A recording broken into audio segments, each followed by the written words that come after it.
He's of the green picture.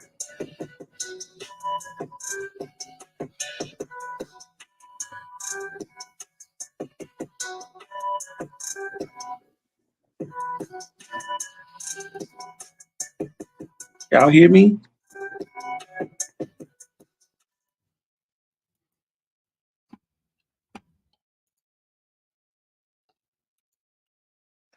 Can y'all hear me? Because I can't hear anything. Hold on.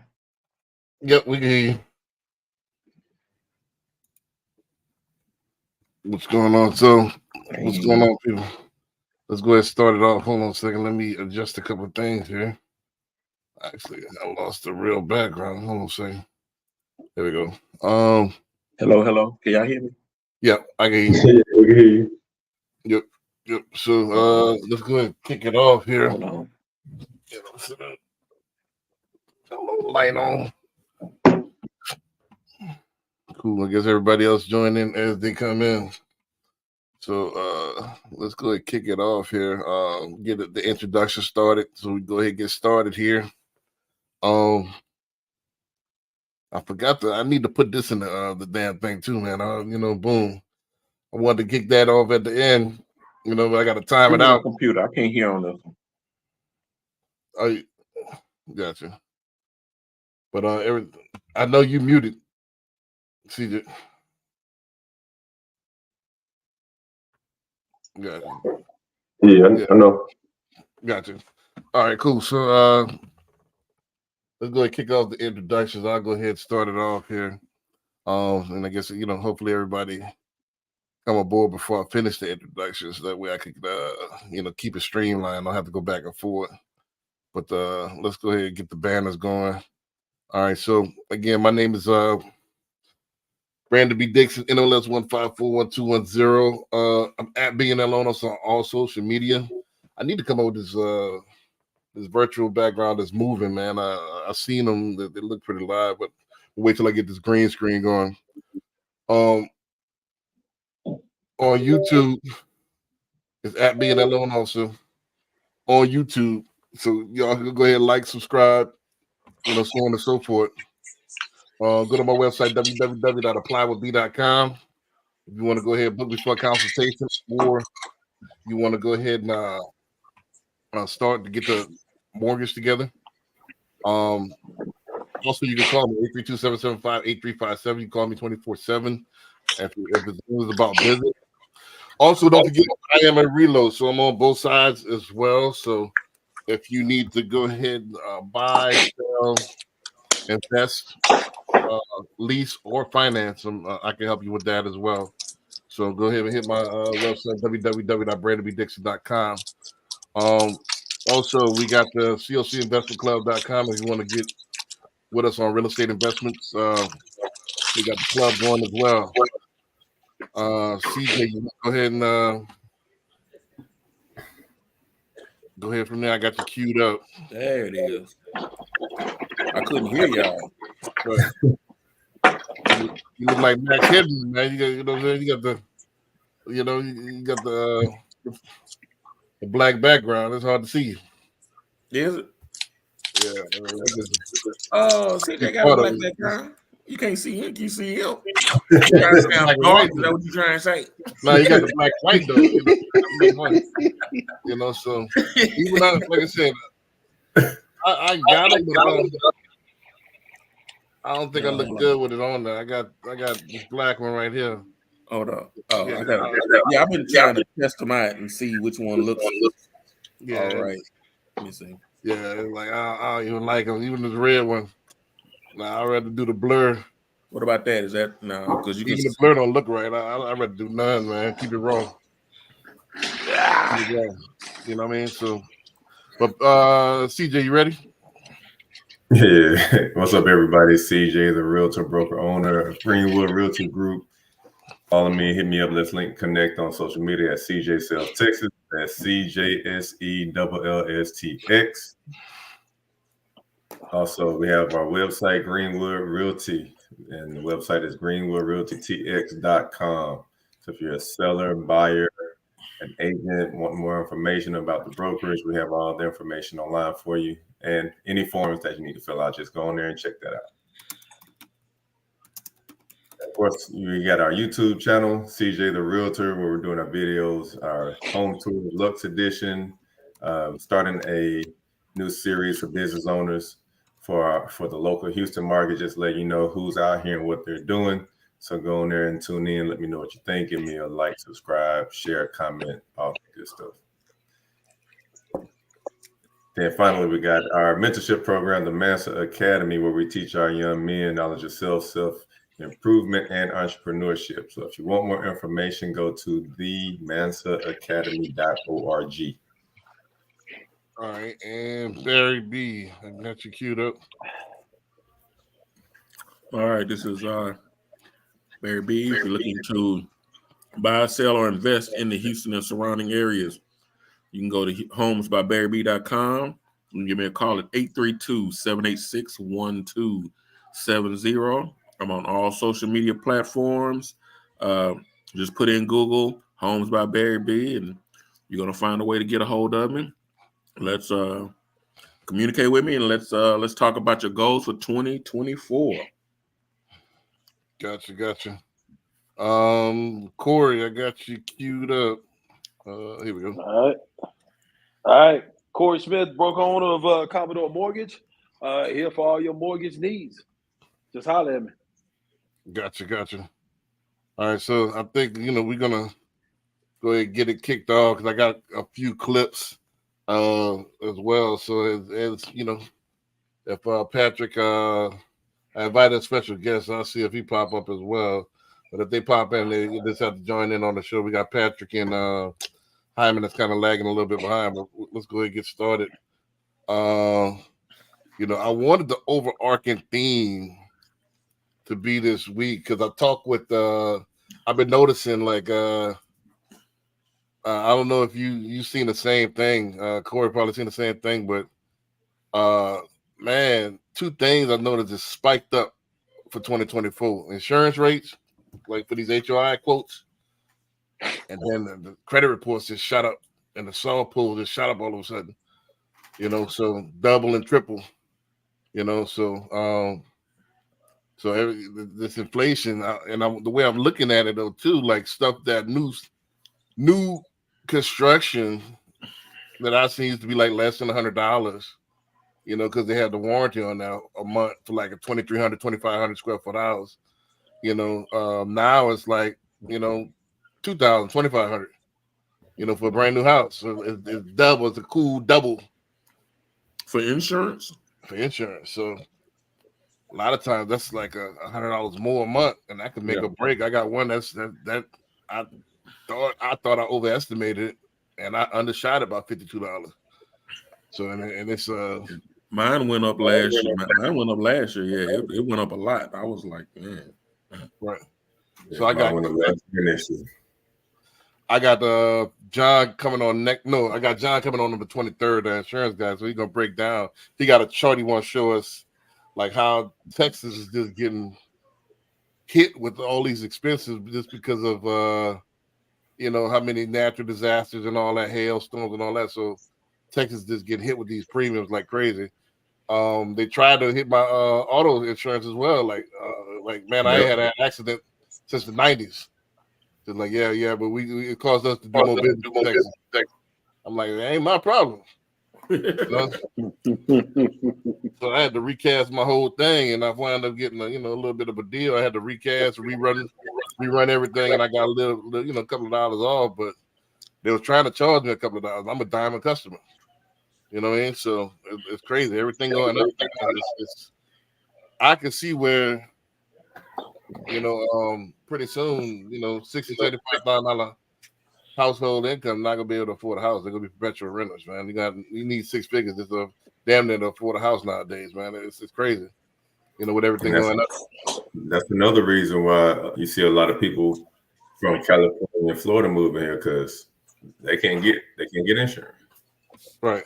The insurance is crazy. My cousin out there in Georgia, he had one claim, and he went everywhere. And this is a disabled vet, and he went everywhere trying to get insurance, and he doesn't have to get a private insurance. He's paying like $7,000 a year premium on his house just from one leak claim. So it's like they deem you insurable. You know what I mean? So it's getting spooky out there. So my point is that you need to get with professionals like now and start to make preparations because I see the diminish of the middle class coming real soon there. So insurance is getting outrageous, man. I'm paying myself personally triple on my home. So it's crazy. I went from $1,000, $1,100, $1,097 to be exact, to $3,200. You know what I mean? And I got picture perfect everything. Like I never filed a claim, and nothing's changed. What has changed? You know, so it's crazy, man. So all that little money gets squeezed out, man. And they make it where you don't where you don't want to file a claim if something do happen. Right? Yeah, you file a claim, you might. Yeah, it's really been like that. Yeah, I mean, it's really been like that. like I might well go and pay the money myself so I can keep the insurance right where it's at. Yeah, it's crazy. So, let's go ahead and hop into that first clip. Let's go ahead and get into it real quick. And I was trying to drag a little bit, you know, so these guys will get in. But like I say, 8 o'clock is prime time, so let's get ready to roll, man. So, let's go ahead with this first clip here. All right, let's go start running it.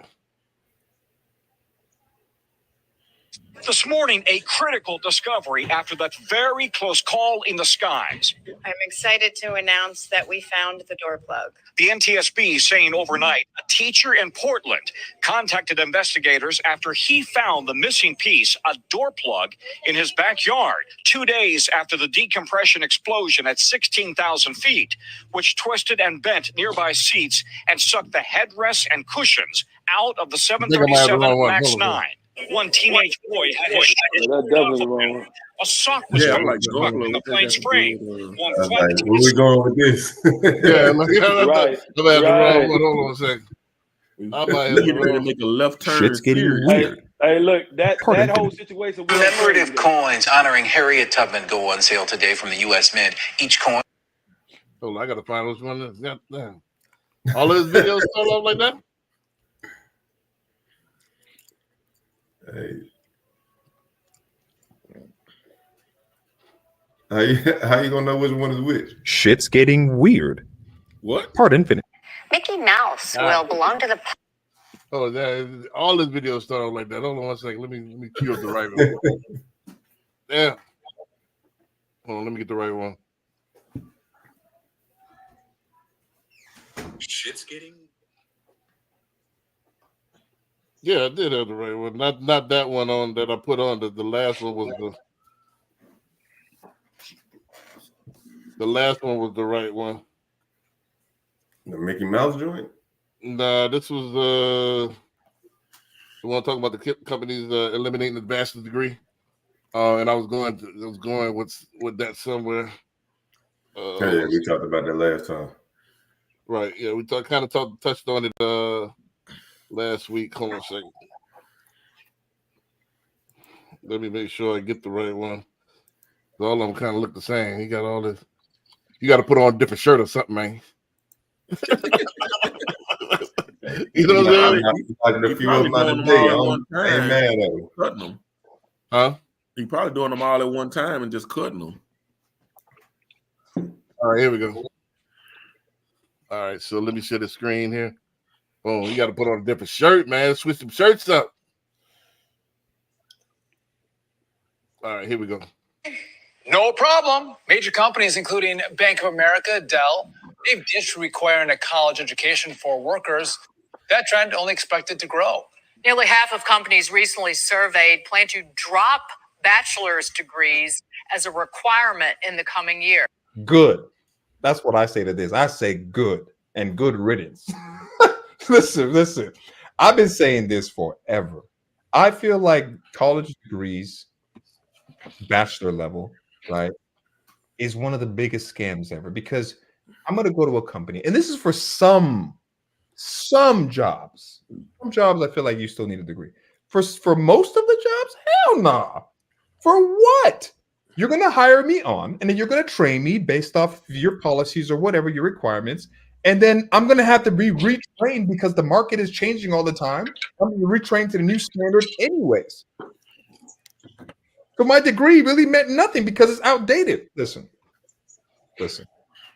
I say good. Shit's getting weird. All right, so yeah, I wanted to kind of touch on that because I'm going somewhere with this. Kind of touch on that a little bit while I queue up the next. I'll open that up for y'all while I queue up the next clip to make sure. But I mean, yeah, that's that's true. I mean, oh god dog. There you go. Since I was so dark and everything. Anyway, yeah, I mean, the majority of jobs you don't need a degree.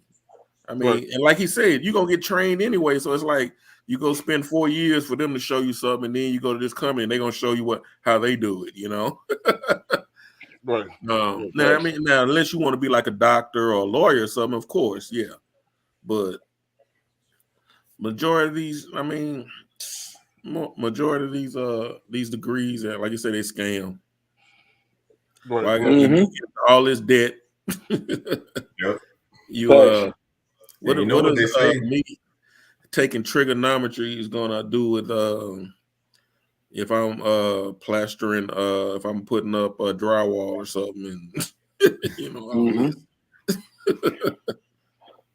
Right. We've been said it, talked about it a couple of episodes ago. Might have been last episode or something like that. Right.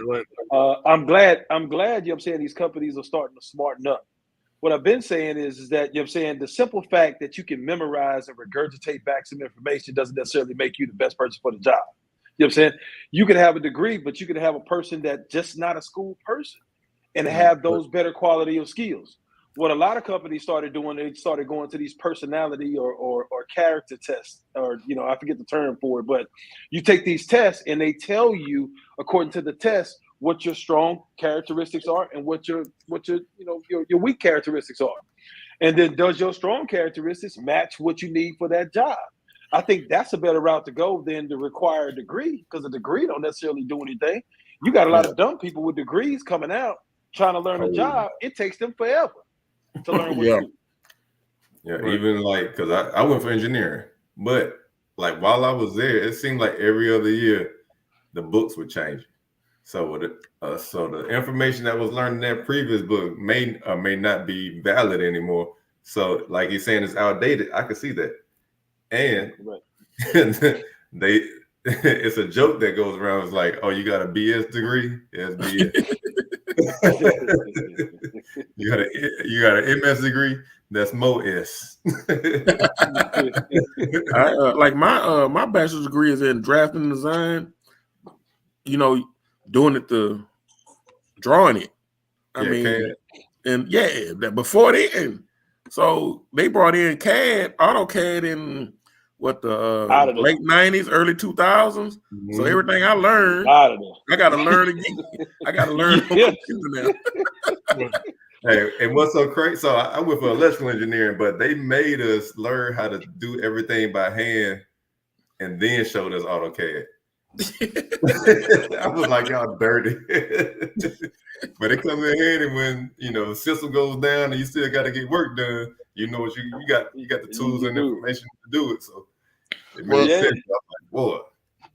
I wanted to bring this up to kind of shed some light on that, just to kind of wave the smelling salt in our face. Like, you don't have to get a college degree in order to have a good job. I think we've been programmed and we've been sold that particular jargon for all our life, and we've been, hey, you're the first to go to college, and it's a prestige thing, and it's a sales tactic that we've been sold on. If you, I was watching a program last night, a podcast. This guy was talking about all the blue collar jobs that start off within like a month, within less than a year, you could be making six figures. They have job placement and all that. Where you can get a trade, they'll pay for you with the trade. You can get your CDL like in less than a month, and they'll make sure that you pass. And you come out the rip making 70. The next year you probably make 100. So you can get these blue collar jobs that have no debt, if any debt at all.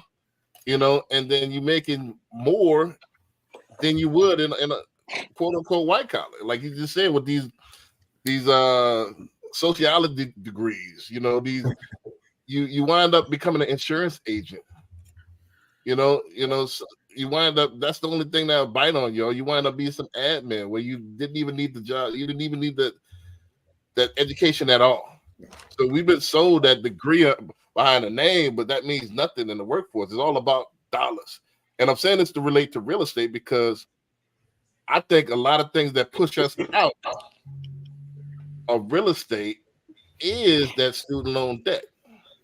I know, Corey, you see, you could probably tell by the profile. I know, been doing this 8 years. From doing this 8 years, I can tell by the profile that, all right, teacher, all right, let me look how much student loan debt you got. If I tell you anything, I already know.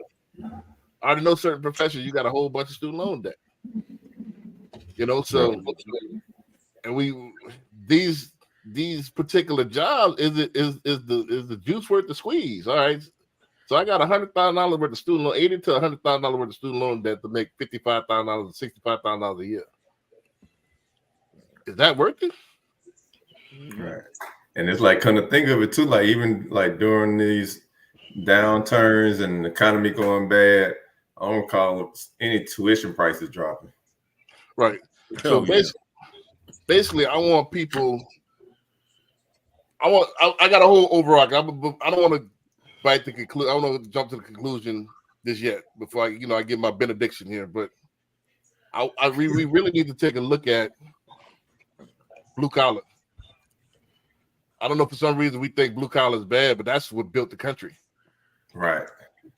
But you got to be smart with it too, though, because with AI and everything, you got to find out what area or what part of blue collar can't be replaced by that. Yeah. Well, it's gonna be a minute before it replaced. I didn't even say anything yet. What part of blue collar was I about to say before you said now? I'm just saying, you got robots painting houses and stuff now. So it's like before the regulation, before they unleash that on the public, how long do you think that would be? Not long. Do you think within 5 years they'll have robots painting our houses? Yeah. And the general there well could be. I mean, it's no way to tell how fast technology is going to move. We all know technology changes all the time and moves fast. But you're saying how fast they're going to scale it? Nobody's able to really say that. So, sure. But I wouldn't say painting. It was one of those blue collar jobs that you would. I think stuff like that you could get the CDLs. You got welder. You have carpentry. You have plumbing. You have electricians and plumbers, stuff like that. Journeyman. Pipe. Pole. What do they call them? Pole dancing timers. Yeah. He talking about strippers. Well, no, not those type of pole I'm talking about pole climbers. Right. The men that get up there and skill that work on the grids and stuff like that. I don't think robots are going to replace that anytime soon. It's going to be manual labor. So, and those jobs are great paying jobs. Yeah, but I was just saying, that's why I was just like saying to the public, think about which ones can't be replaced easily by AI and robot. Right. And even now they have it pushed back on the trucking. Like they were trying to put trucking in Indiana. They passed the legislation like, the technology's not there because you have a Wi-Fi outage, that truck is not stopping. Mm-hmm. And it don't respond to police either. So it's not going to stand the police. It's going to keep going. So they got a lot. It's going to be years before they get the technology where it's mainstream. It's going to, so I think trucking still is a viable job where you could make some decent money, even if you don't need it. They got trucking where you don't need a CDL. You can get this. You can get a U-Haul type truck. You get a hot shot. Yeah, and just drop off loads for $6,000 to $8,000 a week. Yeah, and they make good money in Houston. Right. So I think we need to stop turning our nose up at blue collar stuff. Blue collars built the foundation, of this country. I think a degree is cool, but a certification is just as good. Certification is probably better because I'd say in some areas better because you don't have the debt. Mm-hmm. You're not carrying on that debt. Yeah, and that's what's disqualifying us from houses. Yeah, plus you don't have to write any papers. Right, and they're gonna train you. They're gonna place you at the job. You go, sir. I mean, what more you you just missing the prestige, and you got to work. I mean, you got. But that skill, you have those skills. That skills will carry you forever. It's not like if you go to admin job that's really still unskilled to unskilled. That's unskilled labor. Yeah. You know what I mean? So I'll let y'all chime in on that. We kind of doubled down on the first clip was about a lot of big corporations are cutting the college degree requisite requirement. Yeah. So I was gonna say, like, even looking at corporate America now versus what it was, 20, 30, 40 years ago, is totally different too. Right. I think I mentioned it before in the last show, but you look at companies now, they don't offer pensions. You don't see people working for a company 30 years and retiring. You're seeing a whole bunch of layoffs and throwing people right back in the job market where they're fighting to find another job. So you don't have that loyalty with your employee base like it used to be. Right. I'll let Hyman and Patrick chime in since they came in a little bit late. What's your take? I know you missed the clip, but we're not gonna go back on that. But it's basically kind of doubling down on what we talked about last week, because I'm kind of going somewhere with this as far as the middle class and stuff like that. I think in order to preserve the middle class, we need to take a second look in the droves, start taking a look at some of these blue collar jobs instead of everybody trying to jump on the same thing, white collar, and being a social media influencer and YouTuber, and everybody's not gonna get lit on YouTube. So we need some electricians, we need some plumbers, and we need stuff like that. Mm-hmm. And they make good money. Pat, you froze? Oh. No, I'm still here. I didn't see the clip, so I really can't form an opinion. I just want to listen to what you guys have been talking about. Gotcha. As far as becoming plumbers, pipe fitters, welders, it's not glamorous enough. You can't post stacks of money being a welder or a pipe fitter at one time. It might take you a couple of months before you get the 10,000. So that's going to be a constant uphill battle. Once again, the blessing and the curse of technology is that you're gonna eventually phase out the blue collar worker, because the next generation doesn't really see a benefit in it if they can figure out a way just to go viral one time and keep it running from there. So it's just all about just constantly. Well, whoever will listen about this the younger generation. Yeah, they don't. This younger generation don't want to get out there and get their hands dirty. Right. Well, again, I think it's leadership there too. I don't think they realize, like, hey, this is decent money out there. Yeah. We got to make sure we're putting them on too. Right. Putting them on, but everybody wanna be the star.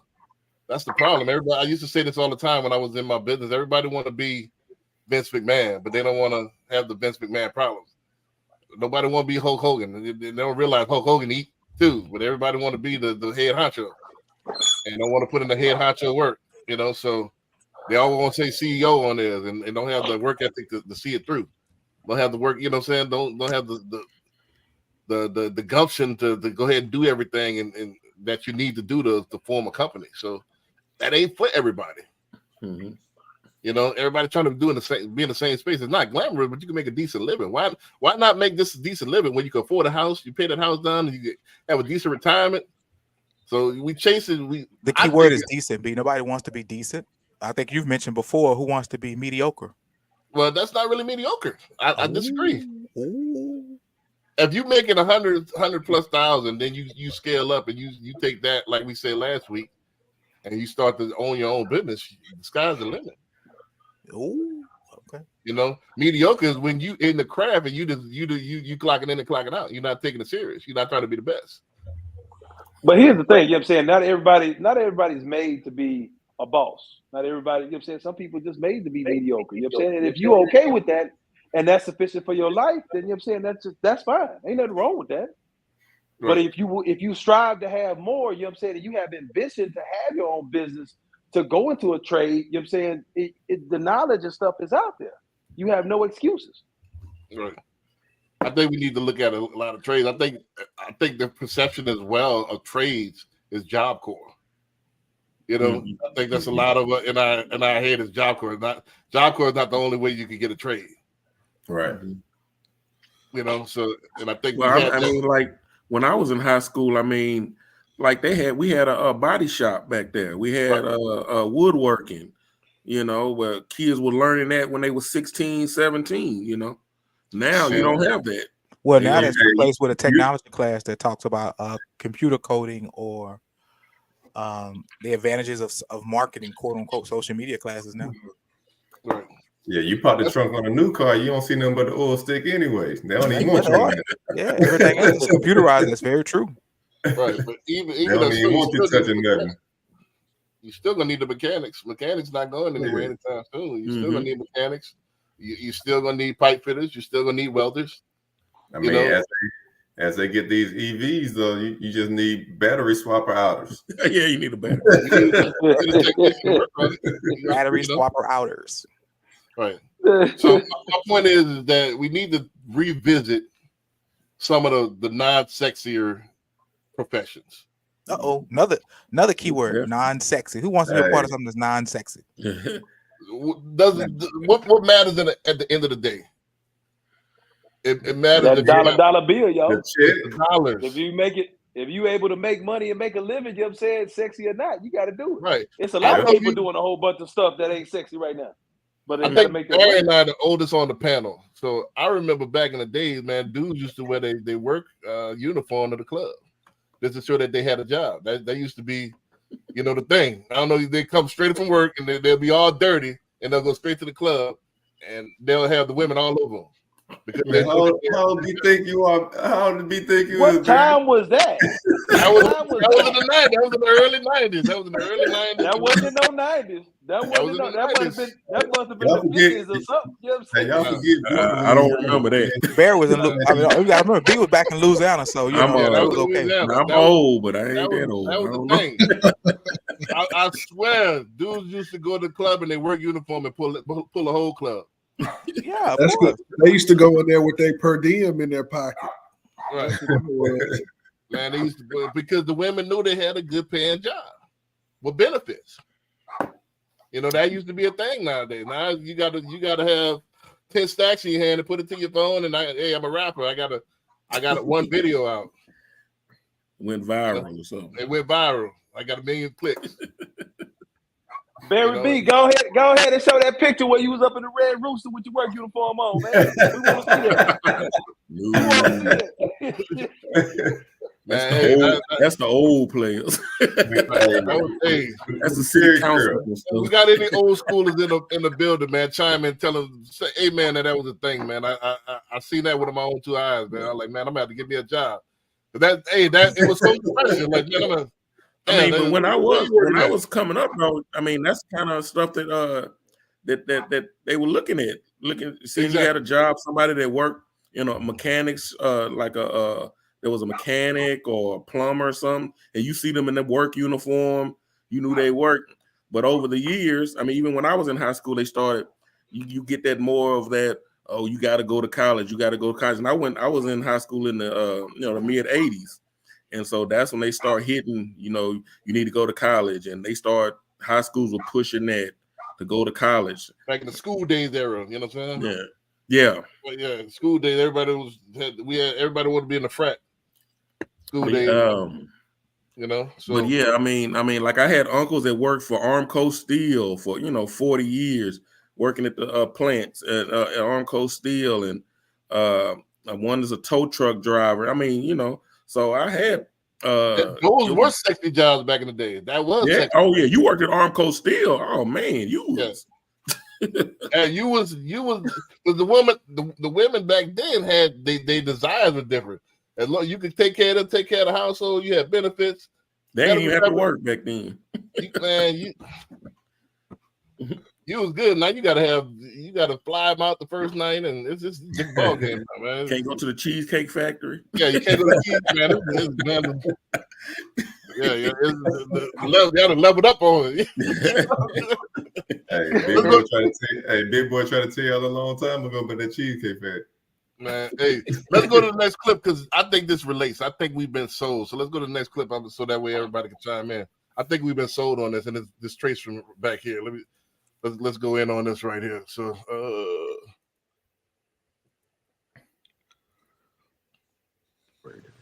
that word is recognition. But perhaps because he's had so little of it, the Negro needs even more. This need is a very real and important one. It shows up even in many of the Negro's shopping habits. Anyone who sells or wants to sell to the Negro customer should know about some of these habits. To begin with, most Negroes buy by brand. They ask for products by name. They're quick to turn down off-brands. Now for the second. The Negro buys good quality merchandise. Symbols of quality and prestige are very important to the Negro customer. This woman, for example, is buying fine crystalware, but she is also buying the admiration and approval of her friends and relatives. It's a well-known fact that many Negro customers are influenced by the opinions of others. And here's the third thing to remember when selling to a Negro customer. When he specifically asks for one thing, don't try to sell him something else. If you do, he'll probably react something like this. Doesn't he think I've got the money to pay for it? He wants to be sold on quality, not price. The Negro buys by brand, he buys quality, and he doesn't like to be switched at point of sale. These are the keys to selling the Negro customer.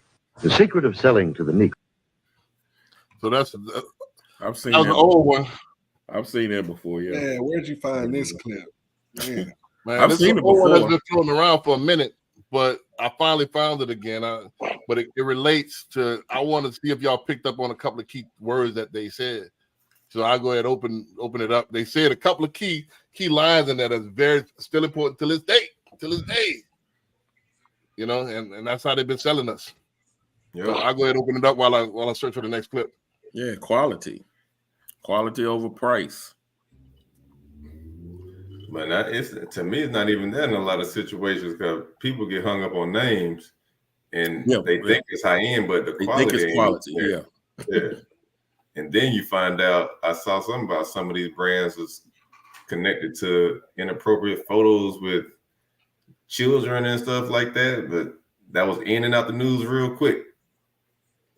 And a lot of these brands, they make two things. They have a luxury one and a regular one, and they just charge more for one.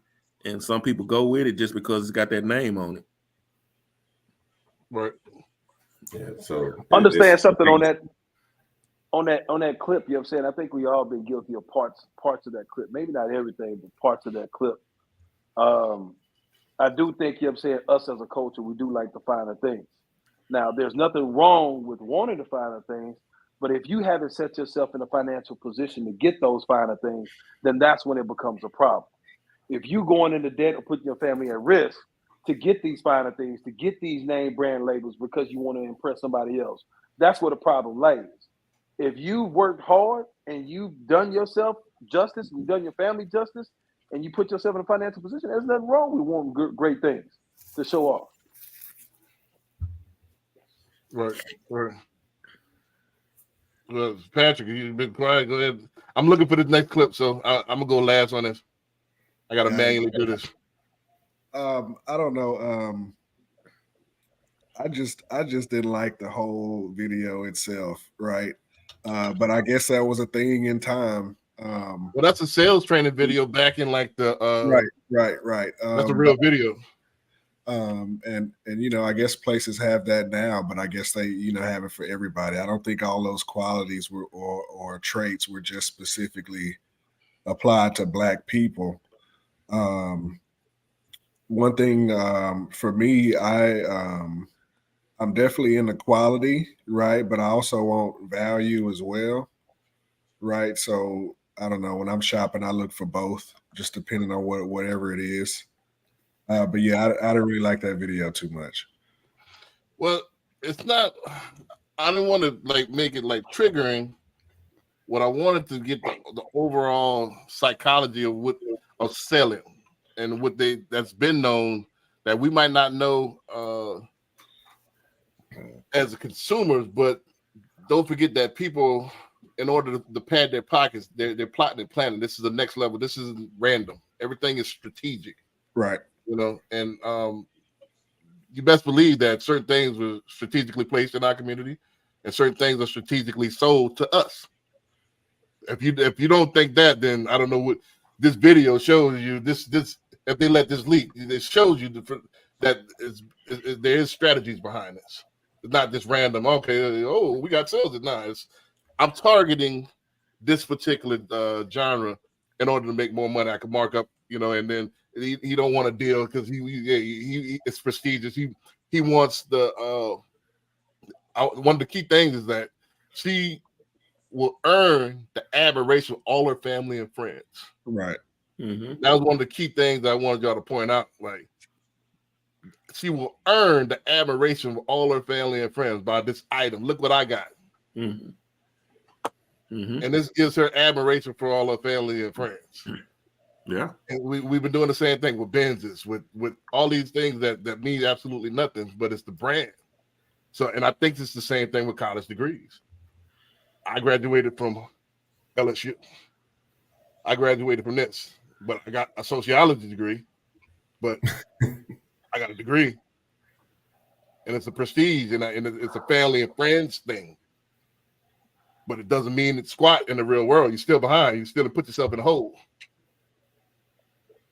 So that's the overarching message as well. Is like, and a couple of other key things that he said as well is like they buy quality, and the reason why they buy quality is because they is brand recognition. It's all about, do you recognize the brand that I have on?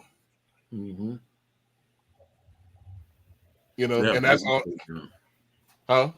No, I'm gonna say, that's the brand recognition that's definitely something that goes through the community. Right, and that's another thing. That's why we got spent $1,000 on a T-shirt because it has a logo on it, and then everybody else, real rich people, wear a pack of Hanes, and I give it that, and we'll spend all this money on this drip, and the money's steadily dripping out that bank account, and you wear that stuff one time, and then you put it in the closet. So it's a lot of it wastes money. I got caught in that rat race too. I used to love fashion when I was skinnier, but that I look all right. I got 100-something Gators. I wore this one time, and I got all these T-shirts, and all right, I got all these hats, and I wear one now. So we get caught in that thing. The real thing, man, is you control the mind, you control the body, you control the actions. Mm-hmm. Mind is the mug, man. The mind is this is real. This is real out there. So I think we got sold into the whole consumer class thing. I think we got sold. Mm-hmm. I'll let y'all go ahead and chime in while I'm searching for this next clip. So pardon me, I'll let y'all go ahead and get in on that. I'm searching for this. Make sure I got the right one. I'll let y'all chime in. I think it's the whole country, right? This is a capitalist society. You either a buyer or a seller, right? And so I think a lot of that has been forced on the population. No doubt that why did they specify how to sell to the Negro if it was just to sell to anybody? Right. So you can't argue. That's why I specifically did that video. You can't argue with, because it'll be all right. This is how to sell. If it was just to the general population, am I correct? Mm-hmm. Why did they specify if it's not a thing? Well, they realized at that time was, let's say it's the 1930s, give or take 1930s. Nah, it was in the 30s. They didn't have color film and all that stuff. Okay, so if it's in the that was probably the 50s. That probably it said 54, 55 on the video. Yeah. Oh, it did. Okay. At that point in time, maybe the mass or the government realized there's a sector of the economy that we need their dollars, which is ours. Because at that point, we was only still spending money with each other. And if you would go into a store at that time, you were mistreated, you would look down upon, because that's still during segregation at that time. You know what I mean? So in order to get that dollar, you have to make us feel welcome into your store to get our dollar. And of course, being in bondage for so long, to feel welcomed or to feel appreciated by quote unquote the master, that's the psychology that you're looking for, right, B? Well, that's a good point as well. Like I said, it's acceptance. It's always been about acceptance of them. But think about it. Why? I thought about this the other day. Why are we sitting in to go eat this food with no seasoning? It ain't like it's fire food, you know. With no seasoning. Why are we sitting there to eat this food with no seasoning? Mm-hmm. It's all about acceptance. It has Mhm. nothing to do with the product itself. Yeah. And then at the same time, if you want to get a lot of us to spend money, say we broke. Right. Like you Try can't to afford. prove you wrong. They're gonna like, oh, I can't, and it turns into a competition. And you see that like even in like the clubs, bottle wars and stuff now. Like they spending all this money on bottles, they're not even gonna drink. Right. Mm-hmm. I think that What was club in the you going to? They video. doing bottle wars, CJ. Man, I'm old, I'm man. just driving past. Watch. But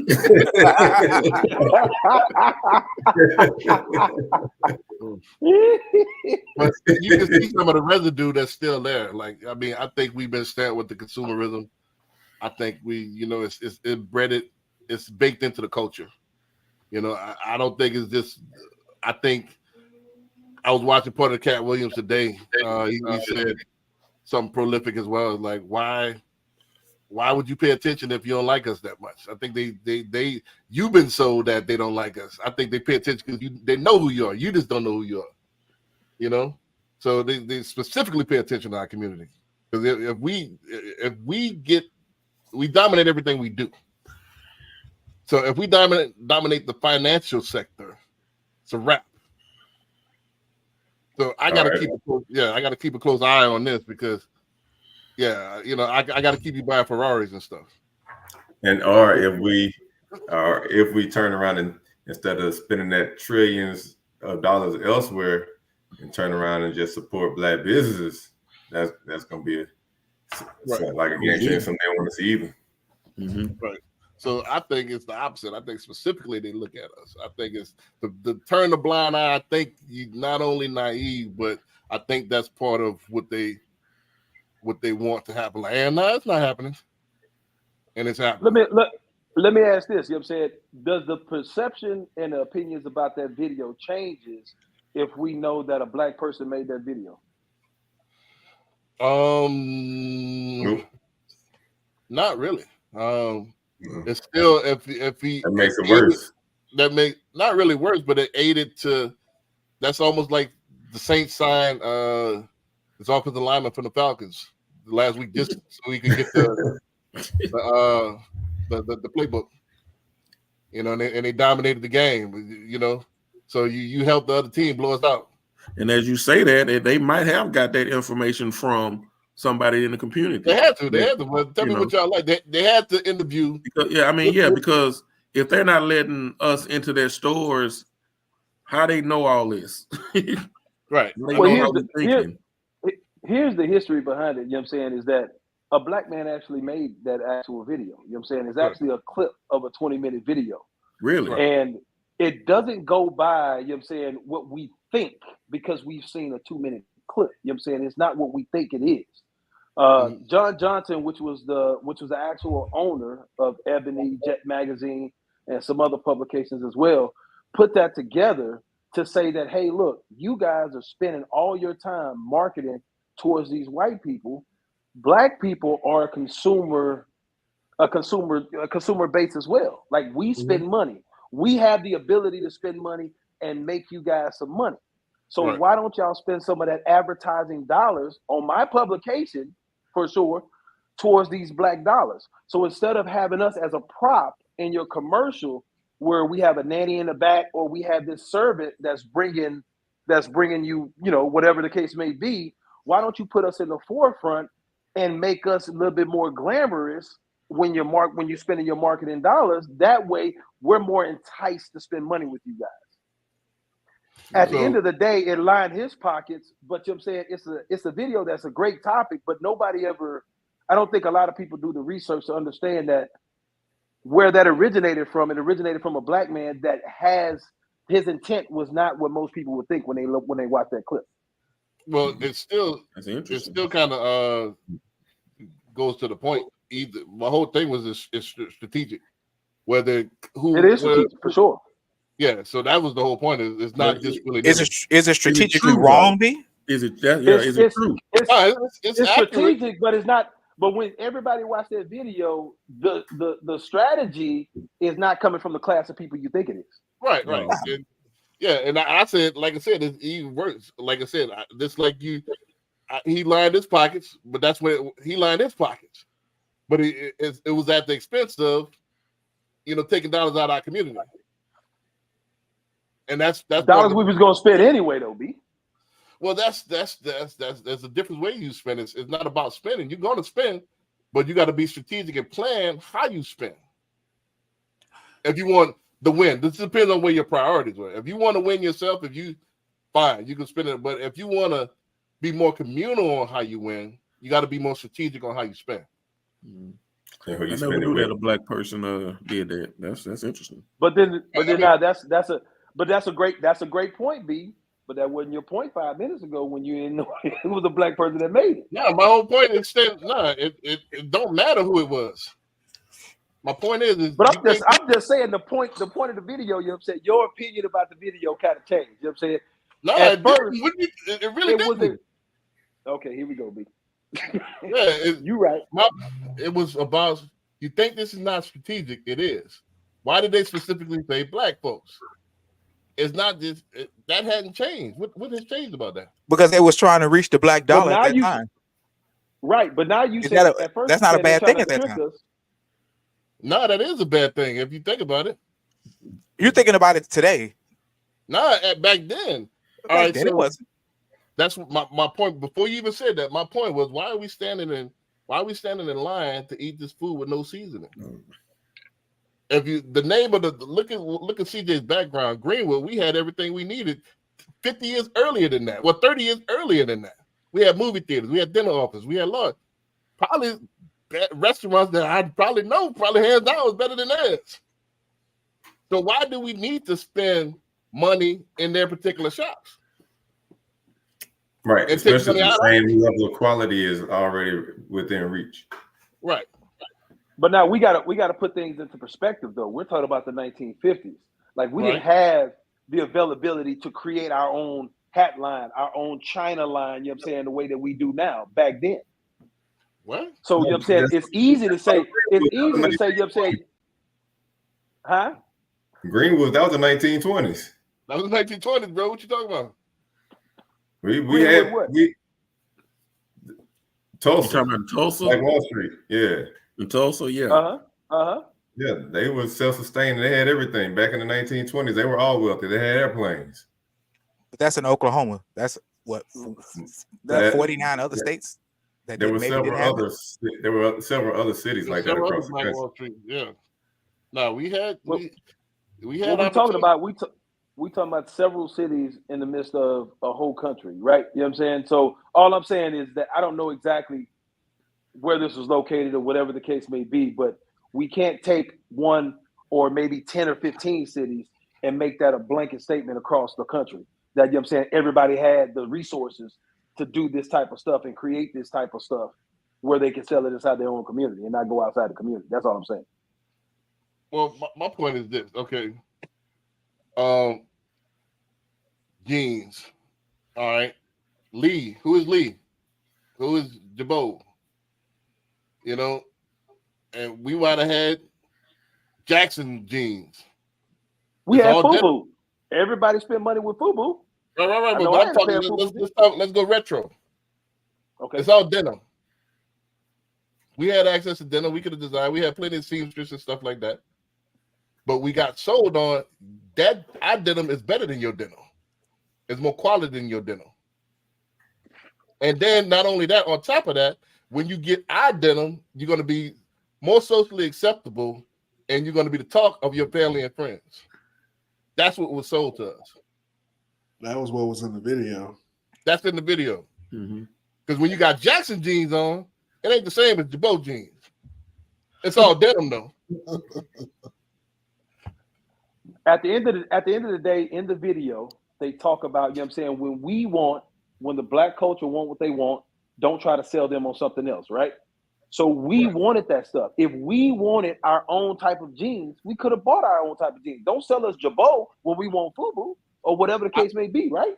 I agree So with you're that. saying, I agree with that. I hear you. Part of the sickness is, and this is right? But you're saying it wasn't somebody selling us on it. We ourselves wanted that. You can't say it was a seller because the video is the sales video. It was if I'm gonna give you that push. I know what you want. Let me go give you that push, and then make you more comfortable. So yeah, the sickness was already there through social engineering.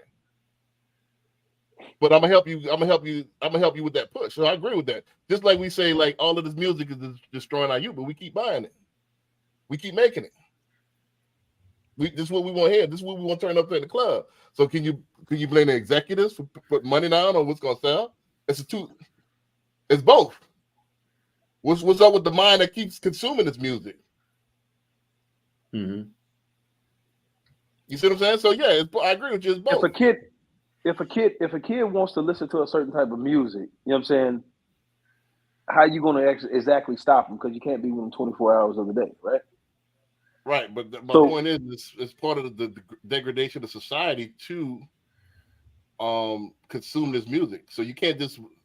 It's both to blame. The execs for putting it out. It's the salespeople for pushing it, and it is something with us for consuming it. So it's both. It's both willing parties. So yeah, it's not one or the other. It's both. So we got to check ourselves. We got to really smell ourselves. Like, damn, why am I here to get this food with raisins in it? This potato salad with raisins in it. Why am I doing that? It's quality raisins out of it. So we really got to smell ourselves. You know what I'm saying? So it's both. It's a sickness in the head. It's a mental sickness, and it's a sickness from. It's a predatory, and it's the prey for being almost like what's called this Stockholm syndrome, where you like being the victim. You know what I mean? So it's both, man. It's a thing, and it's been a thing. Yeah, I agree. It's on both ends. Yeah. Right. Yeah, it's both. Yeah. I mean, all the thing I can say solution wise is what I'm doing right now. This is my giving back as a leader in this community. I'm gonna put it out there as a way, like, hey, man. You know, once we gotta let them know that you don't have to get this product. You can look. We got smart people that can create our own products, and you can buy the products from us or from your community or in your community, building your community up instead of going to the other side of town to Saks Fifth Avenue or going to the Galleria. We all products. All of us are products. All of us have brands, and all of us are products. Mm-hmm.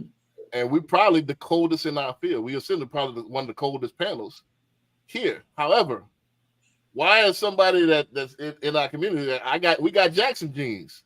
Jackson jeans cold. But they come with this Jabot. And I ain't never heard Martin and Francis. Who is I don't know these dudes, but I know Francois. Jackson around the corner. It's Francois. Francois Jabot. So, but that's my point. It's still here.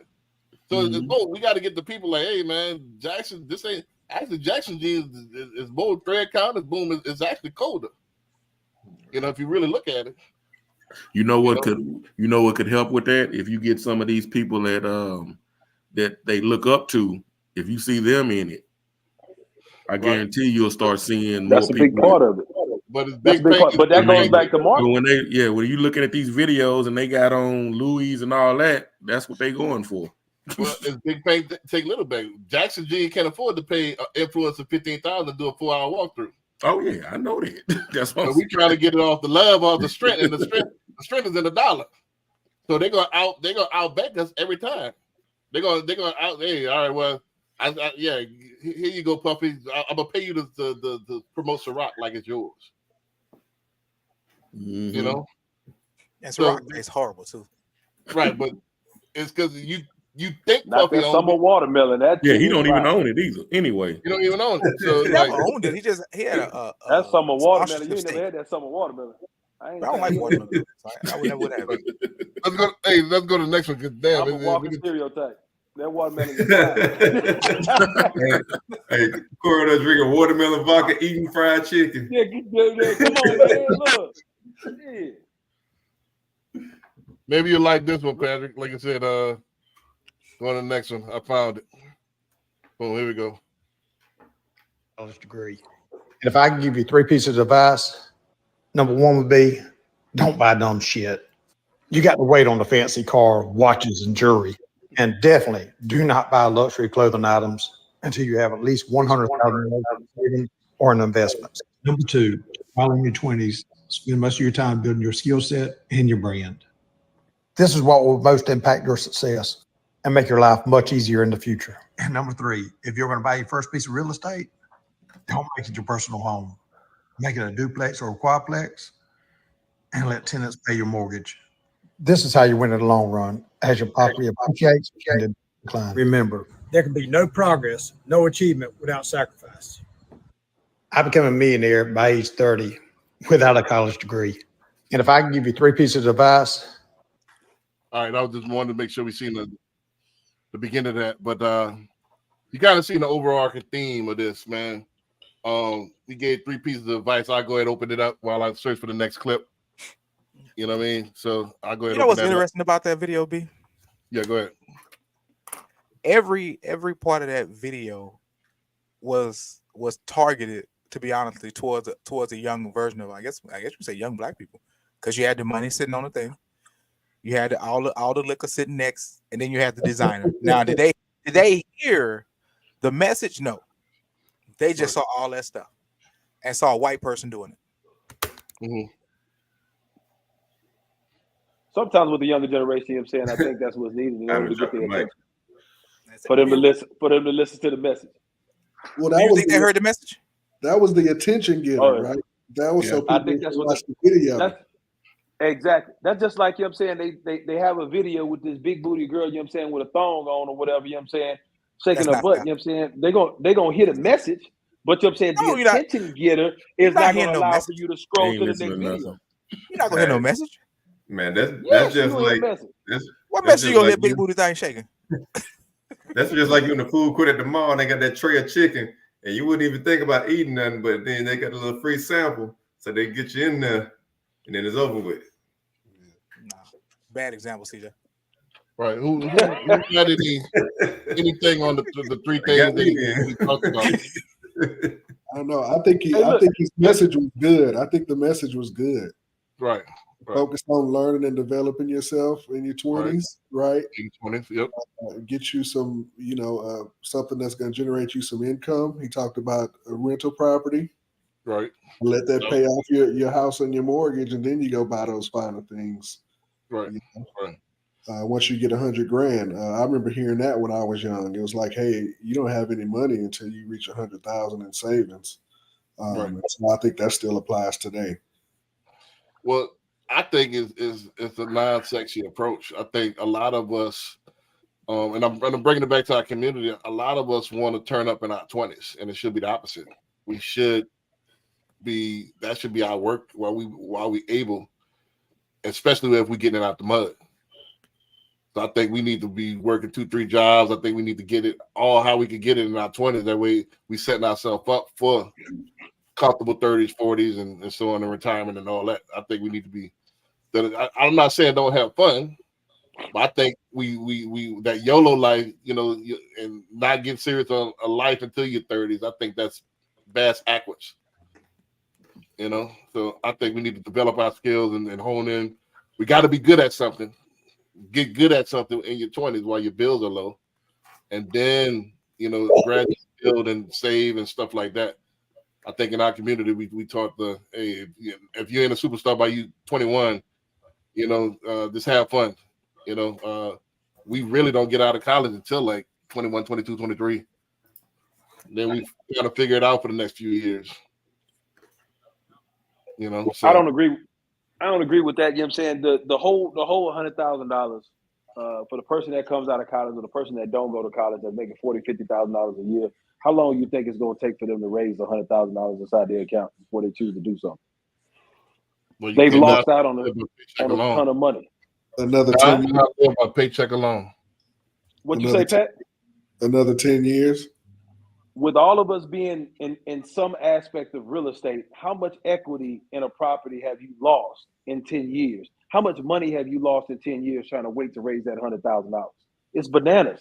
Especially when me and B know, you know what I'm saying, that you don't necessarily need $100,000 to purchase a home. So if you got down payment assistance and you got all these other avenues to purchase a home, why would you wait until you have $100,000 in the account? It's a way to do it, but I don't think it's a way for majority of the people out there to do it. Well, is he saying just liquid, or is he saying just have $100,000 net worth? No, he was saying Liquid net go worth, it don't buy all matter. this. He said don't go buy all the fancy stuff until you have around $100,000. Right. So he's not he saying didn't say don't buy anything. He right. said don't go the fancy splurge. shit. Yeah, don't go splurge if you don't have 100. Yeah. Right, and it kills me. Like I talked to some clients and they coming off vacation, and I talked to some realtors. They're on vacation, like looking at your numbers. How you afford a vacation? You know how you doing this? You know, credit cards. They got a job. Credit cards. When they come to us, they DTI through the roof. B, we know what they use. You know what I'm saying? Right. We already know they no secret. But my point is that we gotta. Is this more of a planning, strategic, disciplined life? How many of us? Why do we wait to we 50, 60 years old to seek out, you know, Patrick as a client? I mean, as an agent. You know, we don't even think about this until we get. We don't know. Yeah, it's like, you know, we last start, minute. huh? I said wait till the last minute. Wait till the last minute. I mean, you know, if we you don't started, know. We don't know. Let me They ask don't you- teach it. They don't teach it in high school. well, that's why we try to teach it on the podcast. But let me ask you this, Patrick. Quick question: how much of an advantage do you have? You know, I don't think people realize the scope of the advantage of starting in your 40s as opposed to starting in your 20s with a strategic retirement plan. Loaded question. So time is the biggest factor or exponent. Time is huge, right? And it's actually one of the things you can control, right? Because you can control when you start. Right. So time is huge. Right. So how big? How give us what does that look like as opposed to if I was to start in my 20s as opposed to starting in my 40s? What does that look like? Make up some numbers. There's a thing called the rule of 72. And it's basic, you know, personal finance, but it tells you how long it takes for your money to double. Right. And so you can start off with how much you have, and then you know how much time you need, and you use that rule of 72, and it just breaks down the half-life of your money doubling. So to your point, you know, starting in your 30s is much better for you than starting in your 40s, right? Because you got 10 years of compounding growth in front of you. Right. So you're missing a couple of doubles though. If you the 20 years that you wait and you're missing a couple of doubles. Right. Right. So my point is this: I tell it to all my family and friends. You know, my question is, what do you need? What do you need to live comfortable annually? And most people say about $100,000. All right, so I say, all right, would it be safe to say that 100,000 when you retire is going to be about 150? You know, who the hell say $100,000 when the average salary, you know what I'm saying, in the country is a lot less than that? Well, I'm just telling you what they say, bro. It's not really. I'm just. I'm just playing. I'm playing statistics. You know what I'm saying? Like, who the hell is telling you $100,000? They need $100,000 during retirement, but I've never made that while I was working. I'm just telling you what they say, bro. That's right. Majority of people I sit down with nowadays, it's somewhere around there. Right. Most people did say about $100,000, and it's easy math. It's easy math. You know. So the point I was trying to make is that would it be safe to say that it will be by the time you retire that 100,000 that you're comfortable will be about 150 with inflation? Everybody says yeah. So I say, all right, so that's about $3 million that you're gonna need for retirement. And I asked them, because from 65 to 85, do you have that right now? And most of them say no. So a good way to start is to start early, because you're missing it. Your money go double, a couple of times with the compounding. So you want to have that time on your side. So it'll be more beneficial to start sooner than later. So start now, start immediately. Don't wait till you 40, 50 years old, because time is not on your side. Time is working against you. You can make time work on your side by starting now. So don't wait. Just like real estate, don't wait to buy real estate. Don't wait to start planning for retirement either, because we think we're gonna be young forever till it hits. Right. Here's the other big misconception. You know what I'm saying? People think you gotta have millions of dollars before you go seek out financial advisor. You know what I'm saying? Right. You don't have to have that. You know what I'm saying? You can have a regular working salary, $60,000, $70,000, whatever the case may be, and a financial advisor will still do you good. I promise you. Right. That's what we need. And that's the point of the podcast, man. Like I said, I'm gonna keep educating, man. It's like, I know it's not sexy, no, it's not popular. I know the message that he just said is not popular and sexy. I know it feels good to splurge, and but that's temporary, man. I think preparing for your when you're not able, why suffer later on? You're making it worse on yourself. It's like, man, it's I don't get it. I never did get it. It's like, all right, you spend all this money to impress people that don't give a damn about you anyway. So I never did get that. So I like the splurge. I like cars. I like, but I never did get the bottle wars. I never did get, all right, you throw 50,000, I'm gonna throw 60. I never did get that. Man, how much of what I do is I buy 2 properties with $60,000, man. I was watching something right before we got on there. I don't know what this clip was, but the dude paid this woman was about to get repossessed, and he paid $1,000 or something like that balance, and she was like, "All right, thanks. I got a boyfriend," and hopped in the car and rolled out.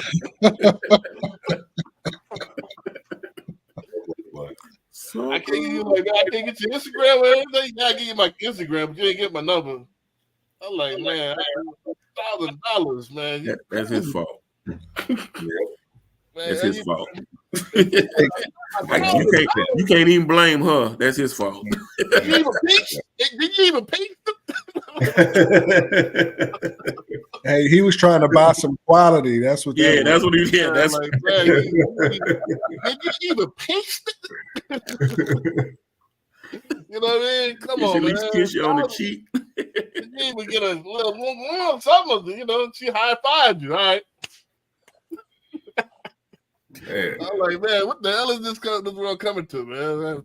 Man, I give my daughter $1,000 or something. I give my baby mama $1,000 before I give a rando. You know what I mean? That's desperation. That's desperation. You know what I mean? So let's go ahead and rock this last one. Well, I think this is the second last one. Did you even paint you?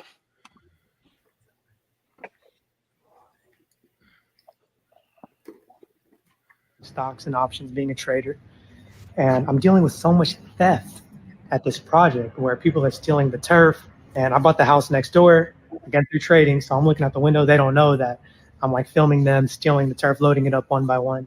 Had somebody steal my water heater. Someone stole like these garage doors. It was $20K. Right, I filed a police report. But with trading, you can learn all this stuff online. I can make $20K in the morning, so I'm always relaxed and chill, happy, and no one really asks me, what do you do for a living? None of these workers ask me, like, how'd you get this money? Which is polite, I guess. But I mean, if you're going to, right, once you try to steal the knowledge on what it took to build this house. And it's just funny how these people will steal and then they go back to the hood and that's where they stay. And that's where they will stay until they understand the internet. This is the golden age of information. You can learn all the stuff that I'm doing now. I am currently building my house. I built this house from buying. I wanted to kind of touch on that. This is kind of a behind the one, because I'm getting a lot of my clients getting deterred from building or fixing and flipping because they said everybody's selling the materials. You know, it's like, who do you trust?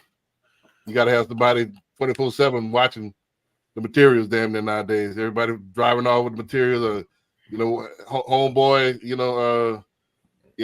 loading up the truck and stuff like that. So, you know, I'll open that one up to Hyman and kind of give us an insight on what's going on that while I search for this last clip. Number one, you when you picking your investments, right? If you're in the hood and you know they're gonna steal, you just don't leave the material there. You don't buy it until it's time for it to be installed. Period. Anything that's left over, you take it with you, and that's just the cost of doing business in certain areas of the city. Number two, you can always you just got to get more preventative. For him, it seems like he's too cavalier about the fact that I ain't tripping. I can just go make some more money to make it to buy more material because of what he does. And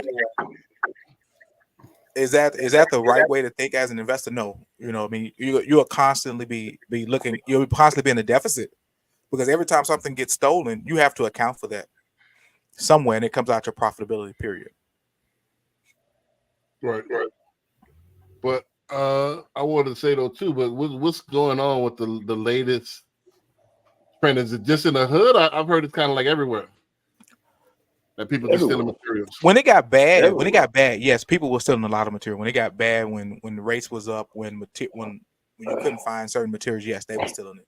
But that was always the case in the contracting world. I've been on sites where one day the drill was there, the next day the drill is gone. Somebody then broke a window and just went in and got it. At the end of the day, it's up to the investors and his contractors to protect their goods. You know what I'm saying? Just locking a door on an empty house does not work anymore. Right. Does so not what do you work suggest? anymore. Like putting a pod there and then like putting everything in the pod and then locking it up every night? No, you tell your contractors, hey, you're responsible for your stuff, man. Take your equipment with you.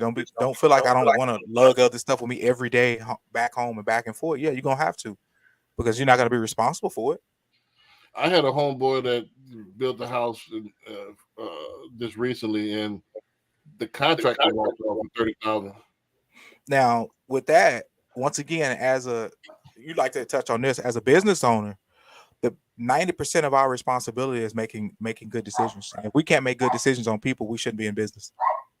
Right. Period. You know what I'm saying? If you can't, as an owner, if you can't decipher what a good person looks like or what a person with integrity is, you shouldn't be in business at all. Because that's all it is. That, I don't want to give up too much game, but is there like a list or something where the people are licensed and bonded? Licensed and bonded don't mean they're not gonna steal it. Right. Yeah. Once again, it's about your ability to see a person for who they are and where they are in their life. Right. If you got a contractor who want to do business so bad that they'll dramatically underbid themselves, and you've been in the business long enough to know, okay, there is a variable for sheetrock work. Sheetrock work right now, as an example, is going for $3.50 to $4.50 per square foot. You get a guy coming there saying he's gonna charge you $2. He's not making any money. He has to make up for it somewhere. Whether he's gonna take material, he's gonna take a long time. He's gonna try to do your job and do somebody else's job to offset the cost that he underbid and got the job. Those are the things as a business owner that you have to know and understand and make the right decision. If they're over that, then they're just trying to pad their pocket. If they're under that, they don't know what they're doing, and they're going to make up that money somewhere, whether it be taking your material or taking extremely too long to do your job because they're trying to find another job to offset that cost. Here's the other thing too, is that when you talk about certain contractors that get into projects, a lot of times, you know what I'm saying, they don't understand that they underbidded the project until they get into it, especially if they brand new, you know what I'm saying, they trying to figure it out or whatever the case may be. The biggest thing I say, you know what I'm saying, when people trying to do that stuff themselves is to come with a payment plan that actually is beneficial and safety for both of you. You know what I'm saying? You don't go ahead and give 75% or 50% of an actual project cost of $150,000 up front. It just doesn't make sense. Like, I need to see progress and then go along the way. Once you figure out that you underbidded the job, you're not going to walk off with my money. Or if you do walk off with my money, then, you know what I'm saying, you're limiting the losses as opposed to having these large $75,000, $100,000 losses, which is unnecessary. Once again, that's a decision. If everybody is listening online on the panel, decisions. You decided to create a payment plan. If you cannot make decisions, you shouldn't be in business. Gotcha. Anybody else want to chime in? I could chime in a little bit on that before we go to the next one. This is the last one. I know we actually we're not bad on time. We're kind of right on time. Yeah, I agree with Hyman. I mean, it's about making decisions. I think it's about getting with the right team as well. I think that's why we started the investment club. A lot of people that want to hop into real estate think everything is peaches and cream out there, and everything's not sweet out there. I think you need to, if you don't have a whole bunch of money and you trying to get it on a budget, I think you need to get with people to mitigate the risk. And go off like that until you learn what you're doing out there. I think this isn't for the. If it was easy, everybody would do it. I don't think real estate fix and flip is not easy. A lot of people do is in that particular field, but it's not an easy thing. So you got to get with people that know what they're doing, get with professionals that are going to help you out, and that way it's all about referral network. A lot of people underestimate the network, man. That's what I tell people all the time, especially our people. Like, man, you could go to Mei Ling and Becky Sue and all them, but they don't have my network. You know what I mean? They don't have my network. I could put people in the room that's gonna cut the check. I can put people in the room that's gonna change your life. You know what I'm saying? So a lot of people can't say that. You know what I mean? So with that being said, anything else before we go to the next one? First off, I can't believe this cat sat next door and looked out the window and watched them stealing his stuff, and he did nothing. Or you say at least call the cops or something. Yeah. That was ridiculous. Very much so. Yeah, he was super arrogant. Yeah. So, but he did make a good point. Like, shortcuts and the easy way stealing is not the way. I think if you invest in yourself and like I agree with him. Get the knowledge, and you could be where he's at. You don't have to steal. I never understood thieves. I never understood player haters. I never understood haters in general. It just I don't get it. It's like there's so much else you could do with your life. You know what I mean? So I don't get it. Like but yeah, I would. All that energy that you invest in to get away with this, you could have did something else with your time. But there are people out there that take that material and sell it, and opportunists. You know what I mean? So let's go to the next one, last one. I know I'm skipping one, but for time's sake, go to this last one. This is a big one for realtors. Let me see if I want to see if he capping or rapping.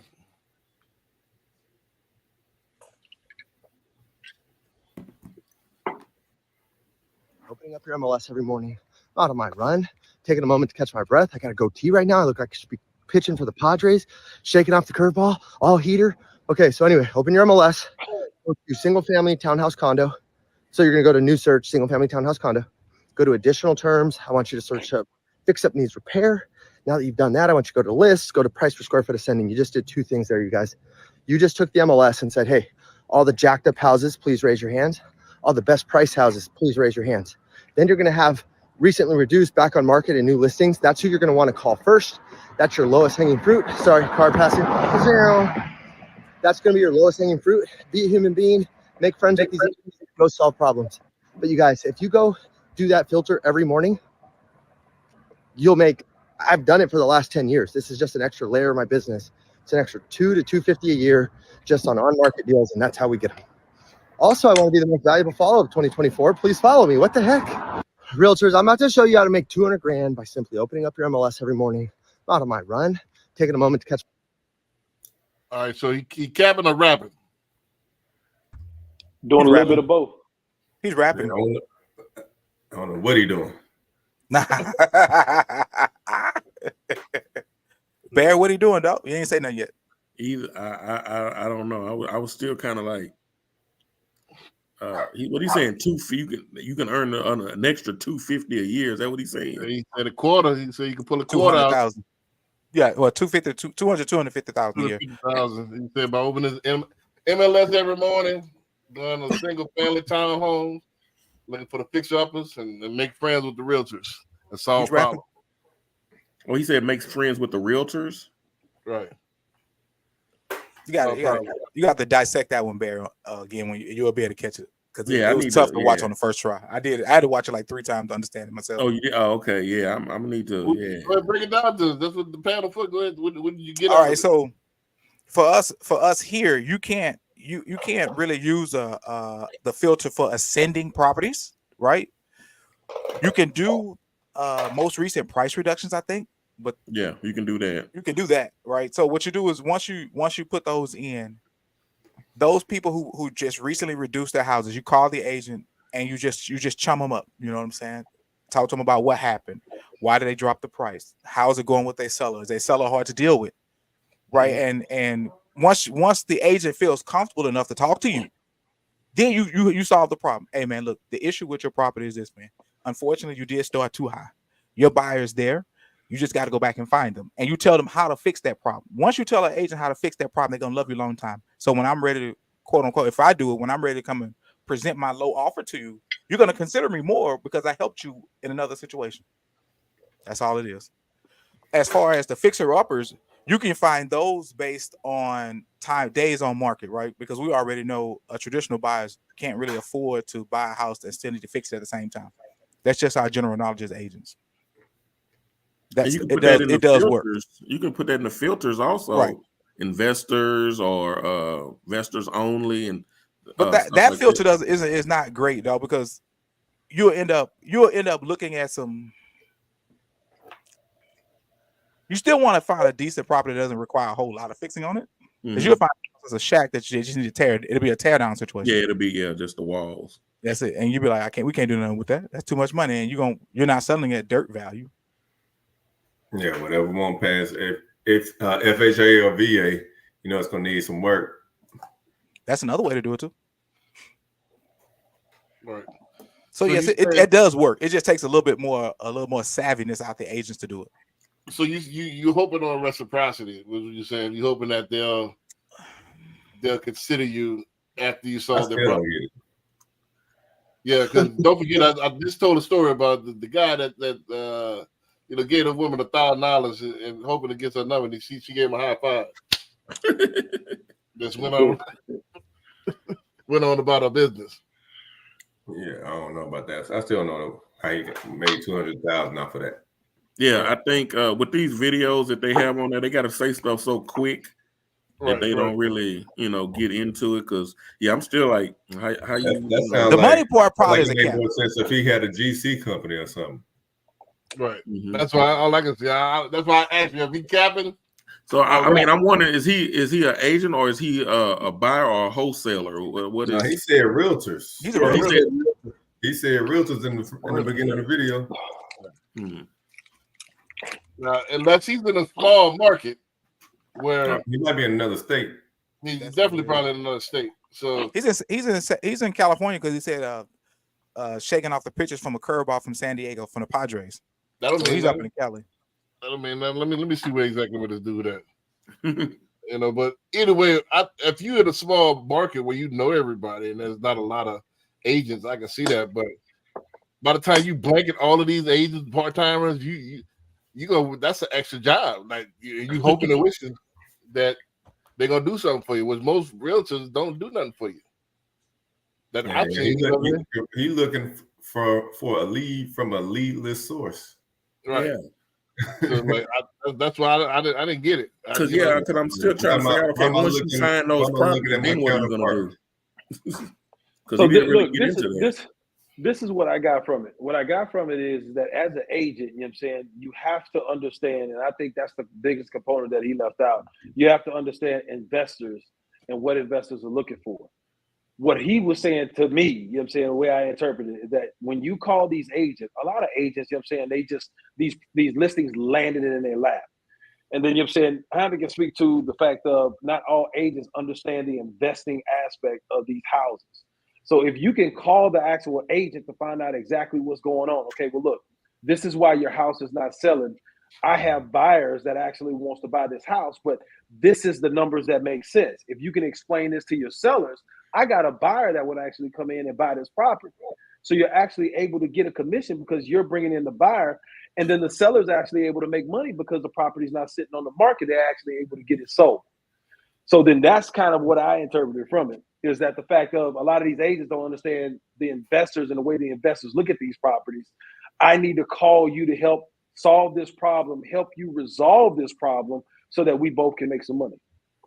I think you would have made it better. It's gonna take a lot of time to build rapport with that realtor like that. Yeah, like, I think the rapport factor is like a backwash. I think the main function would be, hey, get buyers, and then every day call you the recent listings and try to match that buyer with the recent listing. That would make more sense than the hope and solve problems and you'll be waiting forever. Yeah, I mean, there's nothing wrong with solving problems. You got to solve the right ones. Yeah, like, but why would I solve a random agent? Problem. Yeah, this want to give you some advice, man. Think of me next time. Right, and if it's an investor, and we're not talking a lot of money if it's an investor anyway. So how many of those deals you got to do to even get the $200,000? Man, I got people owe me money right now. You know what I'm saying? I didn't. It's 2024. Let it go. Yeah, I done gave out shit back in 2021. I done made a lot of people rich. I gave out, hey, here goes pre-qualified deal. That's why I got my license. I gave you, hey, Christmas gift. Here you go. Find him a house. In fact, he go to the house. Just write it up. You know what I mean? So old climbers. Yeah, like, all right. So where's my reciprocity? I ain't getting no money. That's a gift. So advice, they're gonna figure in their mind it's like an ex-girlfriend. I saw that myself. You didn't help me out. Once again, you got to decide who you want to give it out to, B. I mean, but according to him, you just call the list. Nah, you don't. You're looking for certain people in that list. That's the part he did. Like you said, he did miss out. You're looking for certain people. And once again, if you know who you're looking for and know how to identify them and talk to them, it works. Like I said, it's another layer to the business. So you have your traditional buyers, you have your traditional sellers. Right. To do that, that's another layer to what you're doing. Right. Is that something that you would do? I do that. Oh yeah. Mm-hmm. I mean, the Jews got to be worth the squeeze. You know what I mean? But like B says, right, you got to know who you're squeezing, right? If it's something I know if it's a deal I know I really can go down with or take down, yeah, I'll call. If I see it on a Monday, I call Monday. I call Tuesday afternoon. I call Wednesday. If they answer the phone, Thursday. Doesn't matter. Right. If I see the opportunity there and I know I can make it work, it's a deal for me. Now you gonna call if you got a buyer or if you don't have a buyer? Regardless, I always got buyers. You got to call when you got buyers. I always have buyers. So that's not the issue for me. Right. And you gonna call and say what? What's up? You gonna call and say what? All right, I got a buyer for you. Or hey, the reason why this not selling is because you got X, Y, Z. No. If I see put the respect on your name, huh? I don't know what's wrong with B. He like to do that type of stuff. But nah, man, if I call you, okay, let's be realistic. All right, CJ, let's put our business in the street. You mind putting our business in the street? It depends. The white church deal we had. What about it? All right, so I saw CJ's listing. I knew it was CJ. I knew it was him. So whatever. Remember what I told you, CJ? What? I say, CJ, man. Like, what's up? Let me have your deal, dog. Let me have your house, man. I didn't say nothing about nothing. I said, let me have your house, man. And I banked on the fact of our relationship that we had. And I only knew CJ, about 3 months at this point from doing a podcast. Mm-hmm. That was it. And but on the strength of he knew me, you know what I'm saying? He argued his people down and damn near tried to sue me for it, but I took the loss at the end of the day. I'm lost. Huh? I'm lost. You talking? Oh, right. We got under contract. Okay. Yeah, we got under contract. My Pakistani family wanted to haggle the price even lower than what it was. I knew CJ was gonna go for it, so I'm like, CJ, they're gonna walk, man. Oh man, you got to give me the earnest money. I'm like, dog, if we're gonna play the cat and mouse game as realtors, that's cool. I understand. And so we played the cat and mouse game. We got out the deal. He sold it to somebody else. But the deal was done based on the fact that he knew me and I knew him. That was it. Right. That was it. That was the only reason why he took that deal.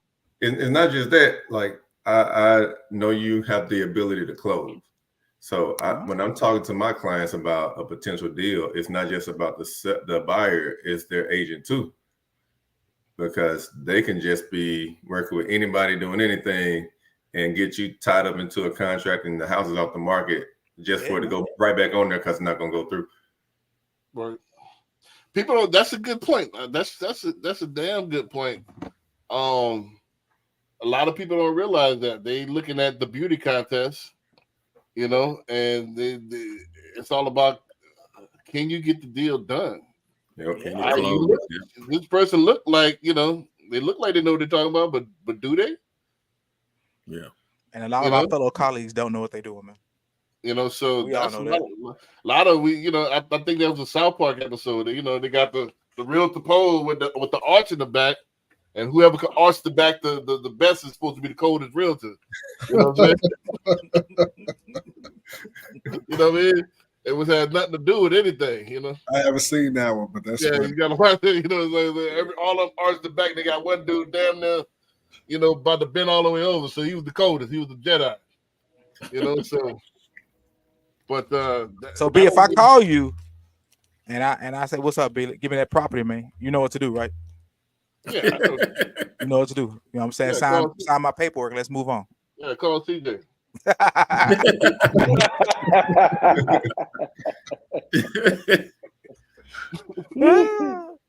Just like he called me for a loan.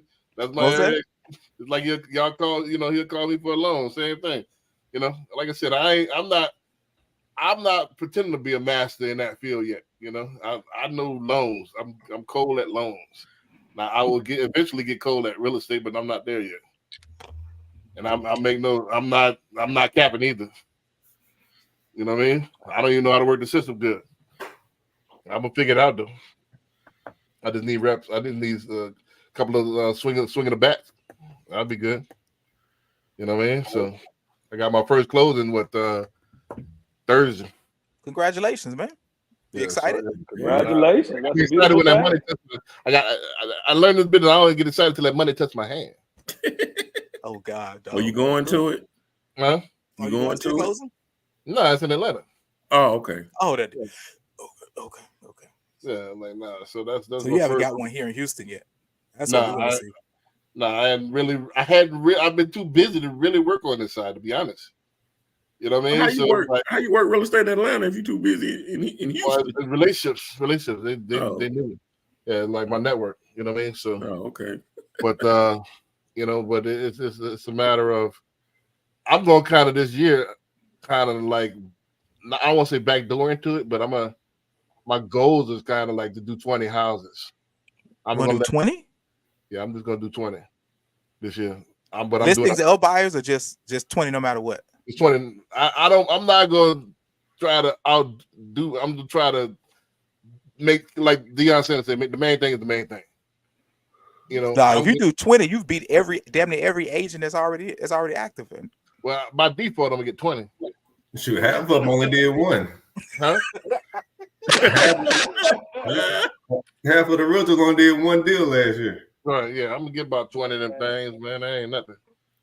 The next, yeah. So, boy, they only 20 of them things. So that means to get your 20. Well, now you can have a couple. I got two. I got two about to drop down as soon as they come out of credit cleaning. They already signed the contract. I put them on the buyer's rep for a year. We all got to go through that. We all got to go through that credit counseling, cleaning process in our real estate career. There's a couple of homeboys, so I know they ain't going nowhere. So that's gonna be 3. After I close them 2, after they come out of credit cleaning, ain't gonna be nothing, man. Y'all gonna recognize what I got a mean network. I know people. You know what I'm saying? So y'all gonna realize it one day.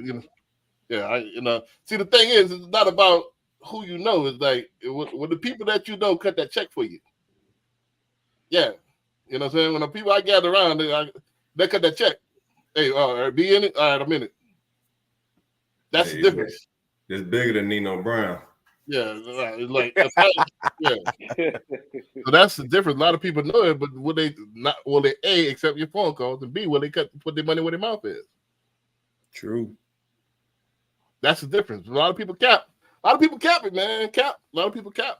We're gonna see 2024 the truth. Everything get exposed. Yeah, a lot of it's gonna be the difference. 2024 is the year of the truth. It's already started off with the Cat Williams thing. Everything will get exposed this year. Everything will get exposed. Everything will get exposed this year, man. It's the truth year. You know, so you're gonna be a lot of people gonna quit this year. A lot of people, they already didn't.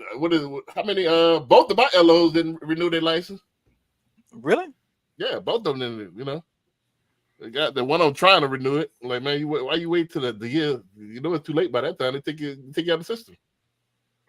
Man, you know, so. But that's what they don't want to. They don't listen. You know, I could teach you. I can only teach you what to do. You got to actually do it. Amen. You know what I mean? And this is not working on the railroad. So it's like, yeah, you gotta stay in front of people's face, man. I'm on the phone 12 hours a day.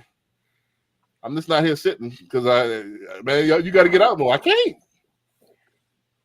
I can't. My phone rings 24/7. You feel what I'm saying? You got to get it. And if it don't ring, I'm sliding DMs. I got to do the electric slides. I'm in DMs, man. You know what I'm saying? I'm gonna take an hour a day. I'm sliding there. A lot of it, and I'm giving too much. I'm hoping if you made it to the end of this episode, you're really getting a jewel. I'm gonna give y'all one of the because everybody's on social media anyway, and we're moving away from it because bots about to take over in a second. It's not about the post. I think I told Patrick this when we was last year sometime. Behind the scenes. Yes, you have to have posts. But the work is done behind the scenes on social media. You ain't sliding in DMs. You ain't having no conversation. But you ain't talking to 10 to 20 people a day online. You ain't doing nothing. All right, I like your post. That's part of it. But if I ain't talking to you, what are we doing? Why are you online? Watch they post. Ooh, I like that. It's the whole thing is to connect. Right. You know, so you got to slide them DMs, man. You slide in there if it was a girl. I mean, not that a lot of y'all have y'all married, have y'all not, but you'll slide it if it's attractive. I'm trying to get that bankroll. I'm gonna slide in there relationships wise, man. What's up? Barry, you not married, Barry? Barry, man. Everybody on here, man. The only person not married is you and Patrick. Patrick, you married Patrick? Me and Patrick single. I'm married to my work. Yeah, I'm the same.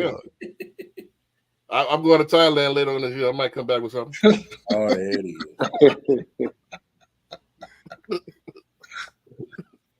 You know what I'm saying? I'm trying to go this summer, man. Try to come back with something, man. They say leave her out there if you're going to do that. You know what I'm saying? So, I don't know. I'm going to see. There had to be something bad, though. Y'all get ready. Oh, man. Lord I need something bad that can cook fried chicken.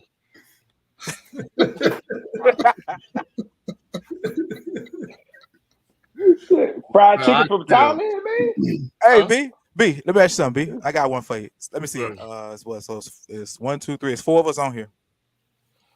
All right, everybody. So Corey, CJ, and Barry, I'm gonna ask y'all a question. This is if you was to get married again, would you get married based on love or principles and ideas? Who want to go first? That's how I got married the first time. This time. Well, you got married based on love or principles and ideas? Which one? Principles and ideas. Oh, you want me to go? No, you ain't married. How you gonna go? Oh, okay. Yeah, I mean, I would be more. I think Patrick and I would be. B, hold up. Go ahead, Corey. Would you if you was to get married again? Would you get married based on principles and ideals or love? Both. Oh, he's a 50-50. Both. All right, your turn, Barry. I gotta be in love, and we gotta be going the same direction. If we ain't going the same direction on principles and stuff, you know what I'm saying, it ain't gonna work. Barry? Yeah, I think principles and ideals. Yeah, that's all right. I'm the only one. I got married based on love, and that was it. Now you said next time. Oh, this is You said, all right. So what's You said if we did it again. Right, yeah. But I moved the goalpost. Go with Barrett. Go with Barrett. So I guess everybody on here got married based on love, then, huh?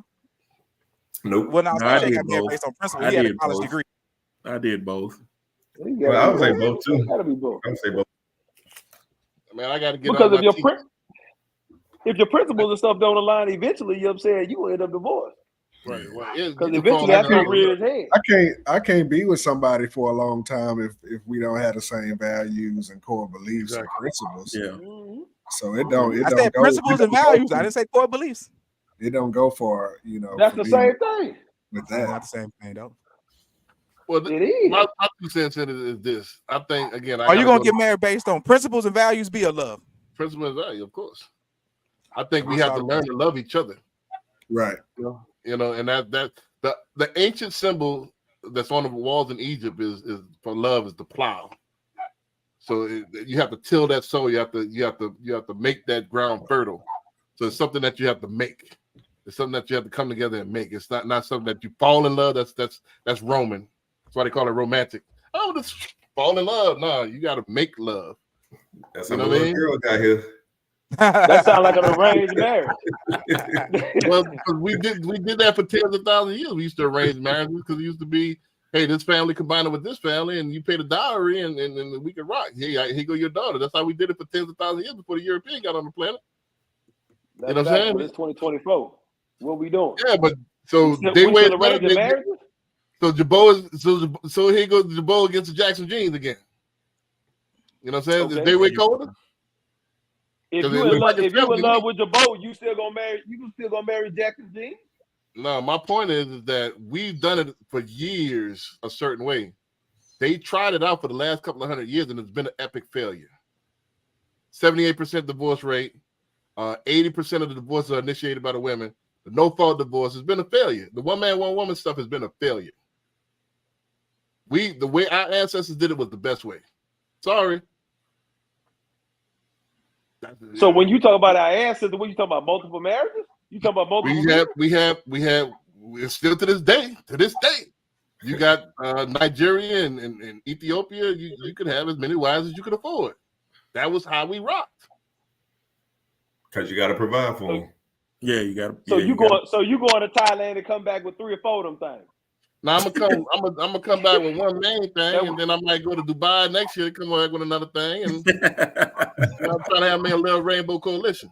So here's the thing. With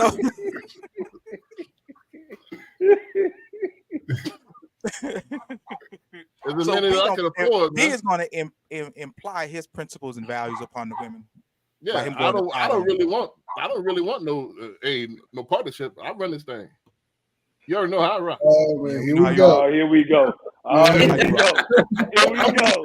Here we go. Hey, look, I'm not touching that. Let him say, He said, "Here we go." He done made Corey put his cigar down. Look, come on, man. God, There's a reason why they say Mrs. Brandon B. Dixon. No hyphenated names over here. Lord, And I heard you see that boy Ricky Williams. He took the wife last name. Man, yeah, I saw that. Come on, man. That was stupid. Come on, son. He been Ricky smoking weed Williams for is like special. 40 years. Marijuana checks the memory. Yeah. Come on, son. So now I'm traditional, man. Sorry, I'm traditional. Ain't nothing wrong with that. I'm conservative. I'm traditional. I don't get with some of this new age stuff. I'm sorry. And it's in your religion too. In your religion, the Christ is the head of the household. Man, I mean, Christ is the head of man. Man is the head of the household, and man is over woman as well, and woman is over the children. That's the natural order thing. I hear what you're saying, B. You know what I'm Hey, saying? When fellas, you I show gotta up with get 3 out. wives, It's past when my you bed. show up with 3 wives in the back, I'm gonna catch y'all next week. Right, y'all got to run from that. I bring out that Bible. Y'all got to run from that because there ain't no feminism in the Bible. None whatsoever, man. I don't disagree with that. Yeah, you can't disagree with that one right See y'all there. next week.